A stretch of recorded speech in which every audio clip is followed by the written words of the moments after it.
Good day. So you're here for the instructions or guidance on as the first virtual lab, that is the tensile testing virtual lab. So with the script, the first thing it says is to complete the areas highlighted in green. So those are these areas here, right? So cross-sectional area, well, of course, you remember in the introduction video, this is where you would enter your formula. So that would be equal to, your area, which is what?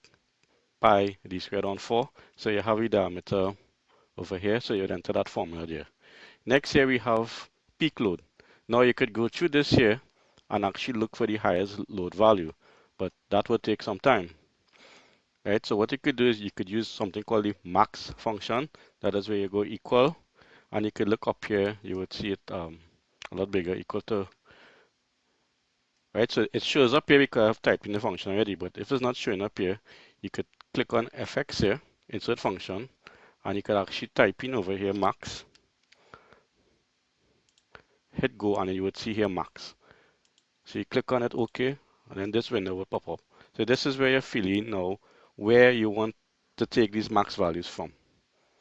So in our case, we want to get all these values, the maximum, you want to obtain the maximum from all these values here. So you could click and you could drag this all the way down, but we're not going to do all that just for this demonstration. So if we step up to here, we hit enter, we click OK, you would see it pulls a value of 2.01, right? Of course, this is not the maximum value from the entire thing. This is just up to where we stop, right? So extensional peak load, well then, of course, you go to where that maximum value was. So you go after and you find it. You find the extensional peak load. You find the corresponding strain at the peak load.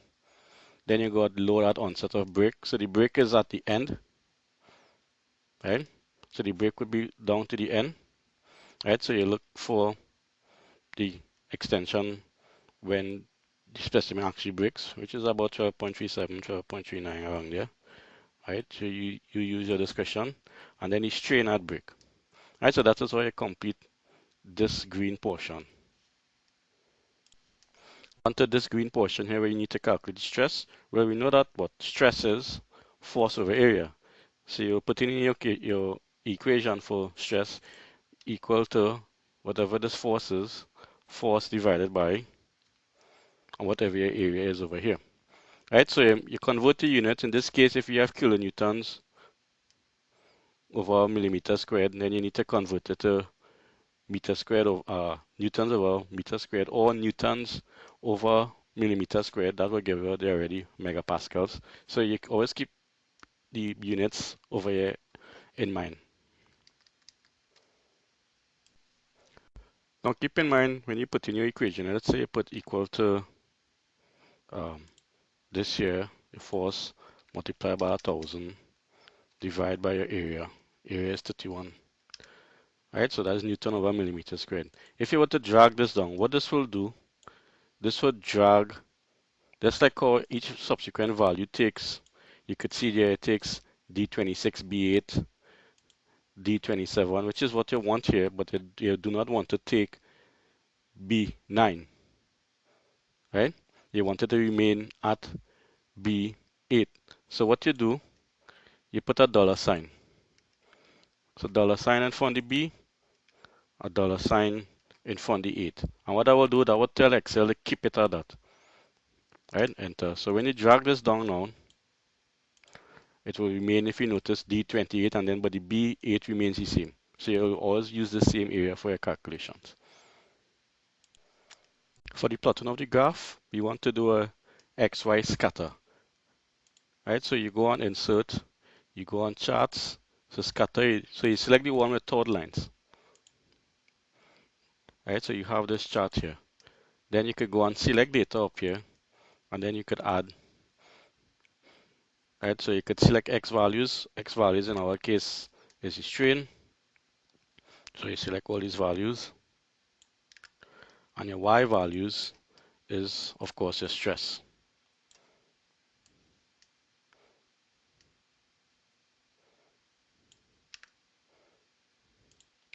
Right, you could actually give it a name if you want. Okay, I'm just doing it very quickly here.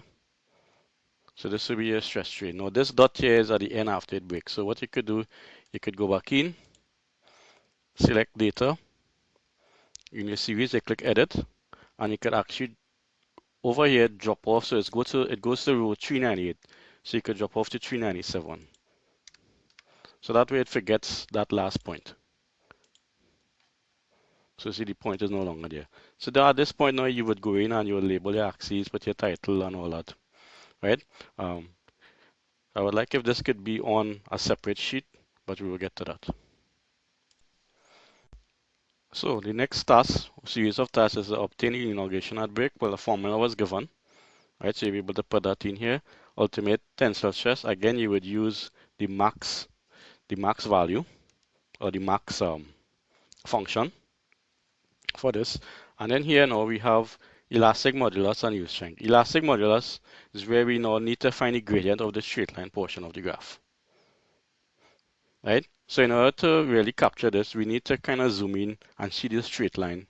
And that's what the explanation on the script goes into. So I'll just very quickly try and go through it right now.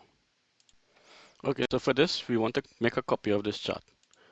Right, so remember you would have all the titles and labels and everything here. So right click copy, click on paste. So the chart is copied here. Now what we want to do is zoom in. So we want to get an idea of this. So we click on the axis here. This is your strain. We go on format axis. And the maximum of the bonds that we spoke about in the script is these here. So right now it goes from 0 to 0 to 0.3. Right, so actually we could start at 0.05, so the maximum 0.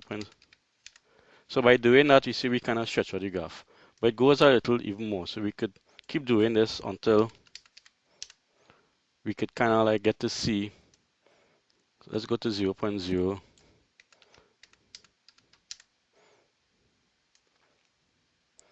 Right? Now, as we're doing this now, we could see here now that if we could scale the y-axis also, it would be good so that we could get this occupied. This could stretch out a little more. So the maximum here we should go is up to 300 megapascals. So we could click on this here and you see it goes to 800 right now. So we could change this to 300. So we kind of open up that plot there.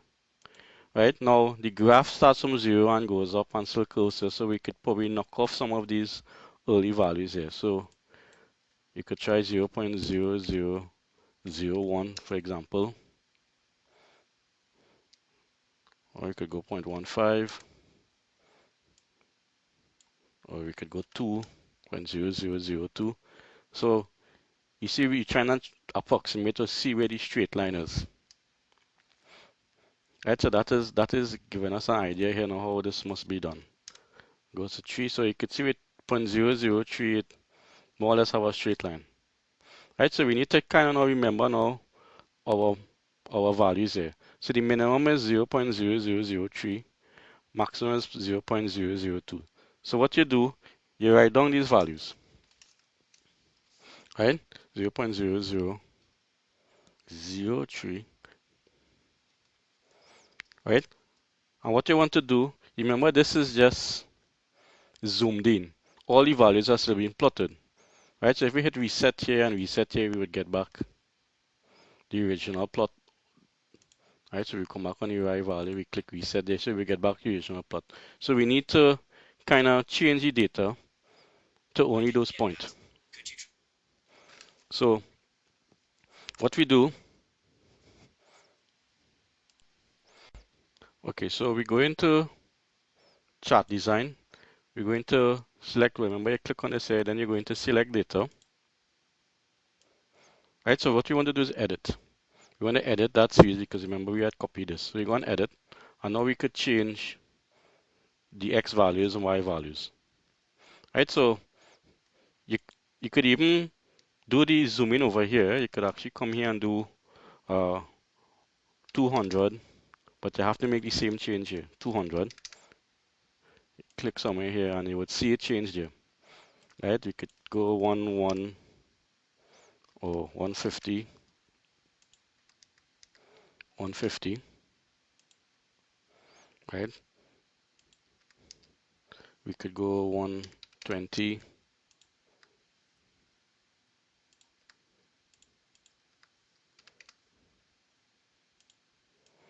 Right, so we kind of more or less doing the same thing, right? Right, Where it starts at row 26. So remember, if we had some parts we had cut off here. So we could actually change this 26 here. We could change this to say 30, 30, right, 40, right? So we keep doing this until we could get it looking like a straight line, or you go to the values that I told you to write down just now. You actually look for the values or the closest value to it, and then you look at the number. So that way is, for example, the x values. We say the x value goes from 0.003, right? So 0.0003 would be start from,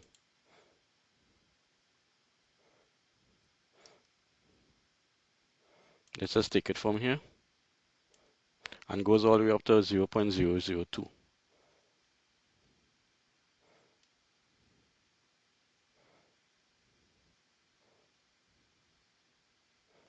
Right, so this takes some time. Right, so that's up to about here, there. Right, so that is from 46 to 160. So instead of looking again at the same, to get the corresponding y values,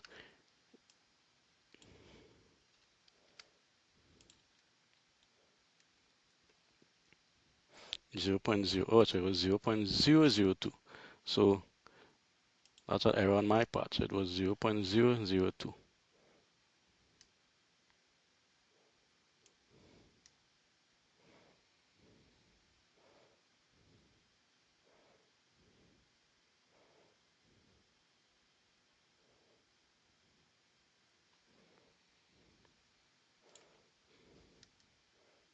Right, so that will take us to about here. Alright, we could change this to 115. Right, so we could see. Click on OK, so we have just the straight line portion. So now what we could do now to get the equation of this line, we could go and click, right click, add trend line. Right, so it's a linear. Right, what we want to do is we want to see the equation in chart, and also we want to see the R squared value. So we want an R squared value preferably greater than 0.9. In this case here we have 0.96, and that's OK. So this is our equation of the line, and from this you could deduce, I won't tell you how, right, but manipulate the units and whatnot, and from this you can manipulate and get your actually your E is just really the gradient as we captured in the lecture. So from this you could get your elastic modulus. The next step is to find the yield strength at something called 0.2% offset strain. Right, so I'll talk about that. So on to the yield point. So was able to determine your modulus of elasticity, and then you would see an equation in the script telling us how to find something called 2% offset stress. So what is this whole offset strain and stress about? Right, so if you look at the stress strain diagram, right, if you look at the lecture, the sketch from the lecture in introductory lecture, you would see that there were a distinct yield point. So you was able to read off from that graph directly a yield point. But if you look at this plot, right, and this is the case for a lot of ductile materials, it's very common. Actually, this is actually more common than the gas you would get where you have the distinct yield points. You would see that there's no distinct yield, right? Some people might want to estimate it to here, but if you were to zoom in as we did, you could see that there was a gradual curve. So as opposed to a sharp kink. So in order to determine the yield point, what the standards has done is give us something called offset strain. So if you were to look at MATWeb or you look at somewhere that quotes material properties, they would give you a yield point, but they would give you something called a percentage offset strain. And what that means is that they take a line, or they take a point here where you have strain, in this case is 0.2%, which is 0.002 strain, and they would draw a line parallel to your linear portion here. And wherever it cuts, we read off and we say, okay, that is your yield point. Right, so it is the yield point or the yield value or the yield strength of the material at an offset strain of 0.2%. So that is how it's quoted. Right, sometimes you would have 0.5%, sometimes you would have 1%, right, but for now we're sticking with 0.2%. Right, so in order to draw this line is a bit complicated in Excel, right? If you're drawing by hand, of course, you will just measure points and draw a line parallel, but in Excel, we need to now create an equation or create value so we could plot a line parallel. And to do that, we create something called the offset stress. And the equation was given for this in the lab script. So you would calculate there the stress or the equivalent stress at this offset strain. So essentially what we're going to do, we're going to plot this stress versus the same strain.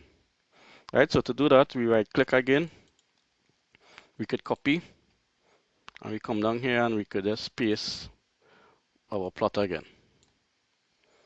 Right, so remember this was stress versus strain, we need to change it to offset stress versus strain. So we come to our chart design, select data. So what we could do now, instead of overwriting this one, remember we want that 2% line, that 0.2% line to cut this one, right? So you keep in this series one, we add another series, right? And we could call this one 0.2% line, right? So our x values is our strain. Now, if you notice, we want our strain values, or I should say we want our stress values, we want to start reading data from on the positive side because we don't really care about the negative sense of this, right? So all these values are negative stress, meaning that the graph starts at the negative. So all we care about is the values on the y-axis that is positive. So we click on our, let's go back here, y values. So we can look now for when the values turn positive. Right, so it turns positive here. Right, and then we could scroll all the way down here. Hit enter. So that's our stress values. Our x values is our strain. Right, so we come back up, we look to where we took it just now. This was our strain, and we could come down.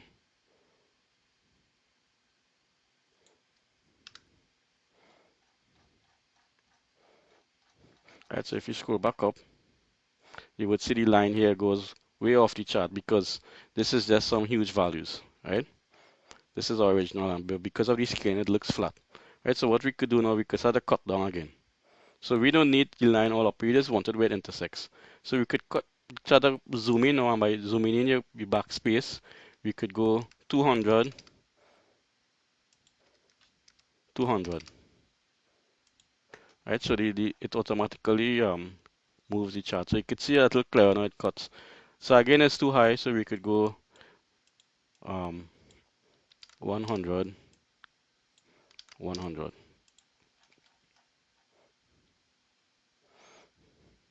Right, so it kind of goes below here. Right, it goes to the negative.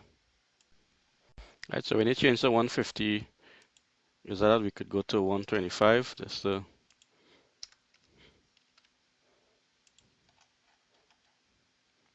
so it's not quite. So we go back up. We should go back up a bit more. So we should go back up to 140. Let's say.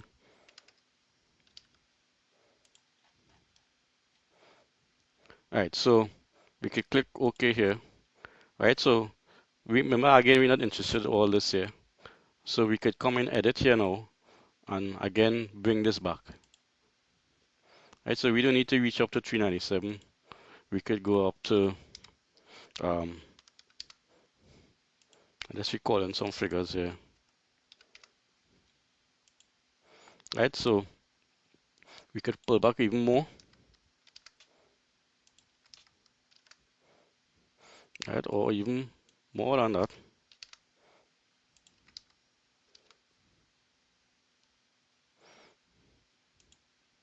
Right, we could edit this again. Right, so it is a matter just trying to fine tune at this point. Right, so we could see we have something here. We could see it looking a little better there. So we could click OK. So what we could do now, if you want to get an actual line, we could click on it, right click, add a trend line, and we could just add a linear line. So we don't really care about the equation and all that. So we just add a trend line. So we could estimate now where this cuts, and that would be our U point. Right, so what you could do, you could come in here, format your axes, and you could play with this a little more here. You could go 0.0045. So you could use this to zoom if you want, to zoom in on the area here if you want. Right?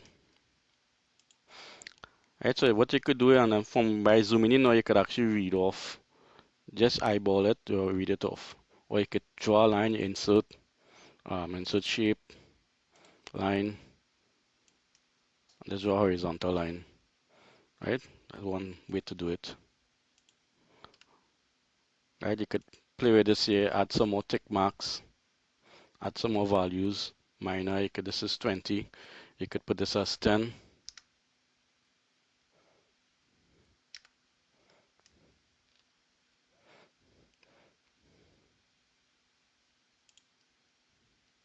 Right, so every 10 it increases now. I think that's what we had before.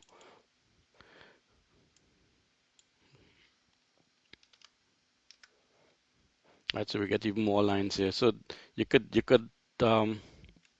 zoom in and play this. Remember to label all the axes, put your chart title, right, and then remember the write-up. The write-up is very important. The introduction, the procedure, and remember keep everything short as possible. We don't need pages upon pages. Right, you keep everything short, one paragraph maximum for different things, and discussion one paragraph, introduction one paragraph. So the focus really is to understand what you have been doing in this lab. And by doing the discussion, right, it could be probably longer than one paragraph, is how you explain to me you understood what has happened in the lab, and the conclusions will tell me in very short format what is the results, what has been done, what is the results, and what was the limitations with the particular lab. Right, or you could just say a limitation is this here. We're trying to manually read off something, but we have values, we have equations, we have using a computer, so it must have a more accurate way to do it. So that's an example of a limitation. Right? Right, so these values are not so correct. Everyone will get different values based on how they tune and zoom in and all that. Right, so I wish everyone best of luck. And again, feel free to send me a message on Canvas if you have having any problems or anything. Right, and always remember your units. Converting your units, absolutely important. Remember this is kilonewtons. We want the result in megapascals. So you do the conversion in your formula. Okay, so thanks for listening and goodbye.